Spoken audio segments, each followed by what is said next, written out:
Kung saan yung safety na pwede niyong kapitan o hawakan. Humiga kayo, nakatingin kayo sa taas, minimal movements lang ng kamay at paa, at dyan kayo pwedeng sumigaw ngayon ng saklolo. Pag may nakita kayo nalulunod at mag-a-attempt ka na mag-rescue, kahit anong mahabang bagay na makita mo sa paligid, ipang-aabot mo sa kanya hanggang mahila mo siya into safety. Kailangan pong itit yung ulo, titingnan po yung pagtaas baba ng chest tsaka yung paghinga.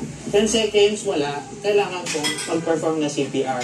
Tapos yung kamay, yung isa, support po dito. Dapat 2 inches lang ilalim. Fast and hard, no? Within 2 minutes, 100 compression to 120. So, pag pump nyo ng ganon, hindi yung tuloy-tuloy na ika-crush yung chest nyo. So, kailangan may recoil.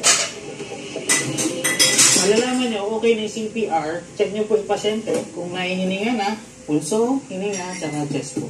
Tapos, isa-side nyo na po yung pasyente para ma-promote po na mailabas yung tubig po. Ang beach na pinagliguan ng pamilya ni Maylin at Danilo, binalikan ng aming team. Ito naman po ay hindi naman po totally na paliguan po na dinadayo. Ito po ay talagang anuhan po ng mga mangingisda. Ayon naman sa Romesponding Coast Guard ng Lemery sa Batangas, ang bahagi ng dagat kung saan nalunod ang mga biktima, off limits pala talaga. Hindi dapat pinapaliguan. Hindi po kasi pantay yung ilalim ng dagat na yun. Naapektuhan siya ng agos ng ilog. Pinagkakaroon na nga lang siya ng sandbar. Katunayan, nung nag-shoot ang aming team doon, saktong oras kung kailan naligo ang pamilya ni Maylin at Danilo, kung kailan nagsasalubong ang dalo